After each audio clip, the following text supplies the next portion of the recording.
ସୁବର୍ଣ୍ଣ ସେଉ ଗଲା ଦୁନିଆ ବହି ସବୁ ପିଲାଙ୍କ ବହି ତାପରେ ହେଉଛି କ'ଣ ନା ବିଶ୍ୱ ପରିଚୟ ବଡ଼ ବହି ଗୋଟେ ସେଇଟା ଓଡ଼ିଆ ଭାଷାକୋଷ ଗୋପାଳ ପ୍ରହରାଜର ଯେମିତି ସେମିତି ଅଟ ରଖିବା ପର୍ଯ୍ୟନ୍ତ ବିଶ୍ୱ ପରିଚୟ ବହି ଗୋଟେ ସେଇଟା ପ୍ରଥମ ବଡ଼ ବହି ତାପରେ ଛୋଟ ବହି ସବୁ ପିଲାଙ୍କ ପାଇଁକି ବହୁତ କରିଛନ୍ତି।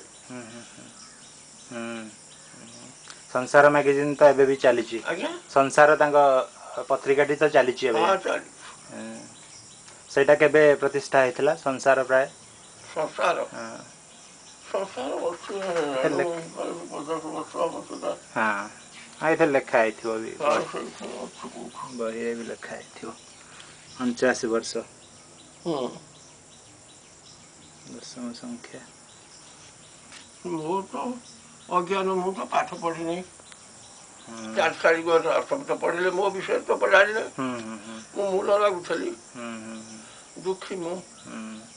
ନନା 3 ପୁଅଙ୍କୁ ପାଠ ପଢ଼େଇ ଦେଲେ। ନନା ଅକାଳରେ ମୁଁ ବର୍ଷକର ହେଇଥିଲି, ନନା ମରିଗଲେ। ମୋତେ ଦୁଃଖ କରିବାକୁ ପଡ଼ିଲା। ଗୋଟେ ଚାହାଳିରେ ଗାଁ ଚାହାଳିରେ ପାଠ ପଢ଼ିଲି। ପାଠ ପଢ଼ିକିରି ସେତିକିରେ ରହିଲି। ତାପରେ ଭାଇମାନେ ଉପରକୁ ଗଲେ, କିନ୍ତୁ ଆମର ଗରିବ ଘର। ମୋ ଭାଗ ପଡ଼ିଲା ଆମର ଗୁଣ୍ଠେ ହେଉଛି ଘର ଝିଅ 4 ଡିସିମିଲ୍ 4 ବଖରା ଚାଳ ଘର 2 ଏକର ଜମି। ପିଲାବେଳୁ ସମସ୍ତଙ୍କର 3 ଭାଇ ଯାକ ବିଚାର କଲେ ଆମେ ଭିନ୍ନ ହେଇଯିବା। ଇଆଡ଼ୁ ଭିନ୍ନ ହେଲେ ଯିଏ ଯାହା କରିବା। ରାମ ଭାଇନା କହିଲେ ମୁଁ ଟଙ୍କା ଯୋଗେଇବି, କିଏ କ'ଣ ନେଇ କରିବ, ଏ ପିଲାବେଳୁ କର, ଆଉ ବୁଢ଼ା ଦିନେ ବାଡ଼ିଆ ପିଟା ହିଁ କାହିଁ ଭିନ୍ନ ହେବା। ସେଇଆ ହେଲା। ଭିନ୍ନ ହେଲୁ। ଜଣକେ ପଡ଼ିଲା କେତେ 2 ଡିସିମିଲ୍ ଝିଅ, ବଖରେ ଚାଳ ଘର, ଜମି 12 ଗୁଣ୍ଠ, ଏତିକି ସମ୍ବଳ। 4 ଭାଗ ହେଇଗଲା। ଯେଝା ଚଳିଲେ। ବୟସ ହେଲା, ମୋତେ ଭାଇମାନେ ବାହା କଲେ। ବାହା ହେଲାରୁ ମୋର ରହିଲେ 4ଟା ଝିଅ। 4ଟା ଝିଅ କ୍ରମେ କ୍ରମେ ରାମ ଭାଇନା କହିଲେ ତୁ ତ ସେ 12 ଗୁଣ୍ଠ ଜମି ବିକିଦେଲୁ, କ'ଣ କରିବୁ, ପିଲାଙ୍କୁ ବଞ୍ଚେଇବୁ କେମିତି? ଆଉ ମୁଁ ଟଙ୍କା ଦେଉଛି ନେ, ବ୍ୟବସାୟ କର, ମଣିଷ କର। ଭାଇନା ଦେବି ନାହିଁ, ଗୋଟିଏ ପଇସା ଦେବାକୁ ମୋର ଆଉ ଶକ୍ତି ନାହିଁ। ତୁମଠୁ ନେବି ତ ତୁମକୁ ଦେଇପାରିବି ନାହିଁ, କାହିଁକି ନେବି? ମରିଯିବେ, ଚେଷ୍ଟା କରିବି ବଞ୍ଚିବାକୁ, ଯେଉଁଠି ନ ପାରିବି ମରିବେ, ଆଉ କ'ଣ କରିବି? ଆଉ ଉପାୟ ନାହିଁ, ମୁଁ ନେବି କାହିଁକି?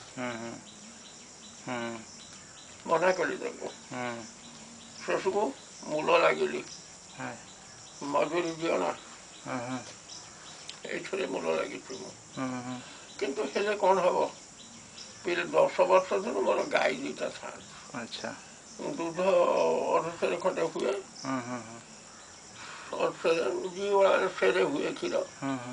ତାକୁ ଦିଅଣା ପଇସାକୁ ବିକ୍ରି କରେ। ଇଏ ଦିଅଣା ସେ ଦିଅଣା, କୌଣସି ମତେ ଚଳିଯାଏ ସେଇଥିରେ। ଗାଈ ବିଷ୍କି ଗଲେ ମଲି।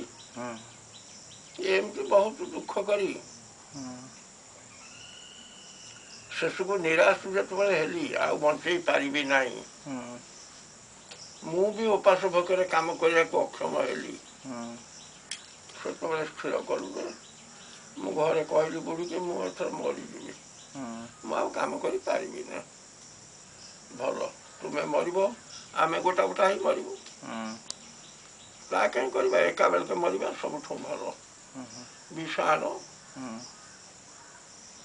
ଆମେ ଯିଏ ଛୁଆ 4ଟାଙ୍କୁ ଦେଇଦେବା, ଆମେ ଯିଏ ଖାଇବା। କାହାରି ଆଉ ବଞ୍ଚିବାକୁ ଆଶା ନେଇ ଲଙ୍ଗଳା ହେଇ ଘରେ ପଡ଼ିଛନ୍ତି।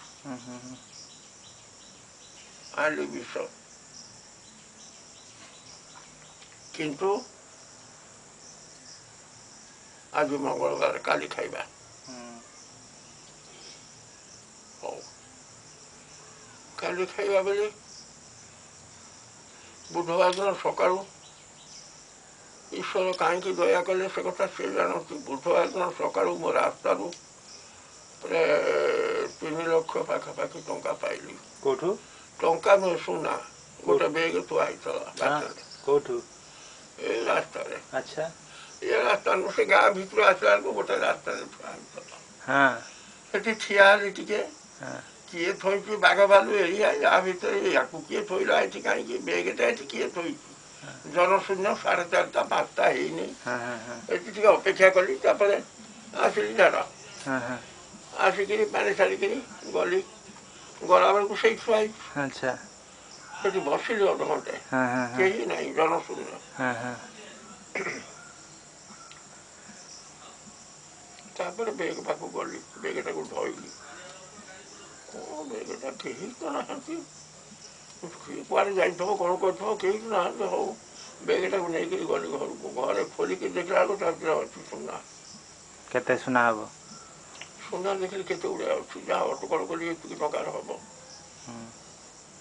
ଥରିଲା ମୋ ଝିଅ କାହିଁକି ଆଣିଲି କାହାର ଇଏ କ'ଣ କଲି ମୁଁ କି ଭୁଲ କଲି ହଉ ଏଠି ଖଣ୍ଡେ ଅଖା ଘୋଡ଼େଇ ଦିଅ ଖଣ୍ଡିଆ ଘର ଖଣ୍ଡେ ମୁଁ ଯାଉଛି କାମକୁ ଯିବି ମୋତେ ଟିକେ ପିଇବାକୁ ଦିଅ ପିଇଲି ଗଲି କାମକୁ ଆଉ ବିଷ ଖାଇଲୁ 4-8 ଦିନ କାମ କଲୁ କାମ କରିବା ଫଳରେ ଭାବିଲି ଗୋଟାଏ ଲୋକ ମରି ମରିକି ପଛିକି ଆଉ ସମସ୍ତେ ତ ବସିଯିବେ ଖଣ୍ଡେ ନେଇକିରି ଗଲି କଟକ ତାକୁ 30,000 ଟଙ୍କା ଖଣ୍ଡେ ବିକିଲି ବିକିକିରି ବଣିଆ ଦୋକାନରେ ଲୁଗାପଟା ଭଲ ଭଲ ଘିନିକିରି ଆସିଲି ସାଙ୍ଗେ ସାଙ୍ଗେ 12 ଗୁଣ୍ଠ ଜାଗା ରାସ୍ତା କରି 2 ଦିନ ଭିତରେ ରେଜିଷ୍ଟ୍ରି କରି ଜଣଙ୍କର ଥିଲା ତାକୁ କରିକିରି ପରିବାରଟା ଛାତ 3 ବଖରା କୋଠା କଲି ସେତେବେଳେ ପିଲା ଝିଅ ବାହା ହେଉଥିଲେ ବଡ଼ ଝିଅଟାକୁ 13-14 ବର୍ଷ ହେଇଗଲାଣି ବଡ଼ ଝିଅଟାକୁ ବାହା କରିଦେଲି ମୋର ସମସ୍ତେ ହେଇଗଲେ ଶତ୍ରୁ ଗଛପତ୍ରଠୁ ଆରମ୍ଭ କରିକିରି ଜଣେ ଆଉ ମିତ୍ର କେହି ରହିଲେନି ସବୁ ଶୁଣୁଥାଏ କିଏ କହିଲା ଚୋରି କରିଛି କିଏ କହିଲା କେଉଁଠୁ ପାଇଛି ନାଇଁ ଚୋରି କରିବା ଲୋକ ଇଏ ନୁହେଁ ତାର କେଉଁଠୁ ପାଇଲା ସବୁ ଶୁଣୁଥାଏ ରହିଲି କିନ୍ତୁ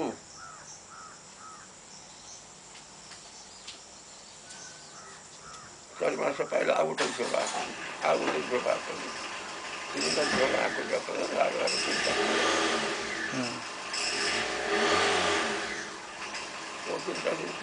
ଭାବିଲି ଝିଅ ତ ଗଲେ ଆଉ ଗୋଟେ ଝିଅ ଅଛି ଏଇଟା ପୂଜା କରିଦେବି କିନ୍ତୁ ଏଗୁଡ଼ାକ ତ ମଣିଷ ହେବେନି ବୁଲିଆ ହେବେ ମୁଁ ତ ମୋର ଲାଗୁଥିଲି ମୋର ଲାଗିବ ମୁଁ ତାକୁ ମଣିଷ କରିବା ଶକ୍ତି ମୋର ନାହିଁ କ'ଣ କରିବି ଭାବି ଏ ଜାଗାଟା ବିରାଟପୁର ଆମର ପର୍ଯ୍ୟନ୍ତ ଏଇଟାକୁ ସେ ଧରିଛନ୍ତି ଜଙ୍ଗଲଟା ଏଇଟା ଗହଳି ଜଙ୍ଗଲ କାହାର ଥିଲା ଏ ଜାଗାଟା ବିରାଟପୁର ଆମ ଭିତରେ ଆଚ୍ଛା ସେ ଧରିଛନ୍ତି 2500 ହେଲେ ଦେଇଦେବେ ଜଙ୍ଗଲକୁ କିଣିକି ଟଙ୍କା ଅଛି ମୋର ୟାକୁ ସଫାସଫି କରି ଏଥିରେ ନଡ଼ିଆ ମଟର ଏଇଥିରେ ଚଳିବେ ଗୋଟାଏ ଗଛରୁ ତ 10 ଟଙ୍କା ହେଲେ ମିଳିବ ସେ ଆଉ ମୂଲ ଫୁଲ ଲାଗିବେ କାଠ ନପଡ଼େ ଏଇଆ ଭାବିକି ମୁଁ କଲି କିନ୍ତୁ ୟାକୁ ସଫାସଫି କଲି ବଗିଚା କଲି ସବୁ ହେଲା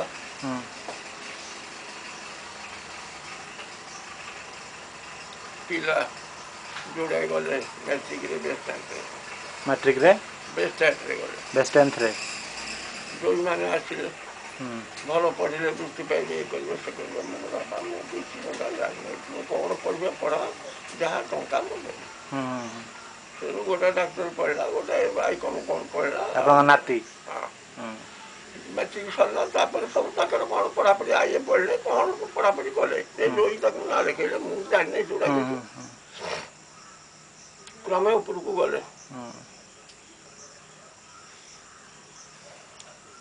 ମୁଁ ତ କରିଥିଲି ୟାକୁ ଏଠି ଗଛ ଆଣି ପଡ଼ିଥିଲି 5,000 ଖଣ୍ଡେ ନଡ଼ିଆ ଆମ୍ବ 500 ନଡ଼ିଆ 2,000 ଏମିତି ସବୁ ପୋତାପୋତି କଲି ସବୁ ହେଲା ଆଉ ସପେଟା ଲିଚୁ ଜାମୁରୋଳ ଯେତେ ପ୍ରକାର ଗଛ ସବୁ ଆଣି ପଡ଼ିଥିଲି ଜଙ୍ଗଲ ତଡ଼ା ମାଟି ପ୍ରାଚୀ କୂଳ 1000 ବର୍ଷର ଜଙ୍ଗଲ ସାଙ୍ଗେ ସାଙ୍ଗେ ଗଛ ଖୁବ୍ ଭଲରେ ଉଠିଲା ଗୋଟିକରି ଫଳ ହେଲା 2-3 ବର୍ଷରେ ଆମ୍ବ ଫଳିଲା ସବୁ ଫଳିଲା କୁହନ୍ତୁ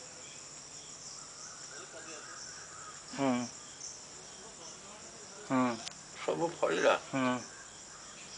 କିନ୍ତୁ ମୁଁ ରହେନି ଆଚ୍ଛା କୋଉଠି ରହନ୍ତି ଆପଣ ମୁଁ ସକାଳୁ ଆସେ ସନ୍ଧ୍ୟାବେଳକୁ ଯାଏ ଆଚ୍ଛା ଭାବିଲି ଚୋର ଆସିବେ ମୋତେ 2 ପାହାରେ ପକେଇବେ ସବୁ ନେଇକି ସମସ୍ତେ ତ ମୋର ଶତ୍ରୁ ପିଲାମାନେ ତ କିଏ କୁଆଡ଼େ କଲେଜକୁ ଗଲେଣି ମୁଁ କାହିଁ ଏଠି ପଢ଼ିବି ନେଲେ ନିଅନ୍ତୁ ଯିଏ ନେବେ ନେବେ କିନ୍ତୁ ନେଲେ ନାହିଁ କେହି। ଆଚ୍ଛା ଯିଏ ପଶିଲେ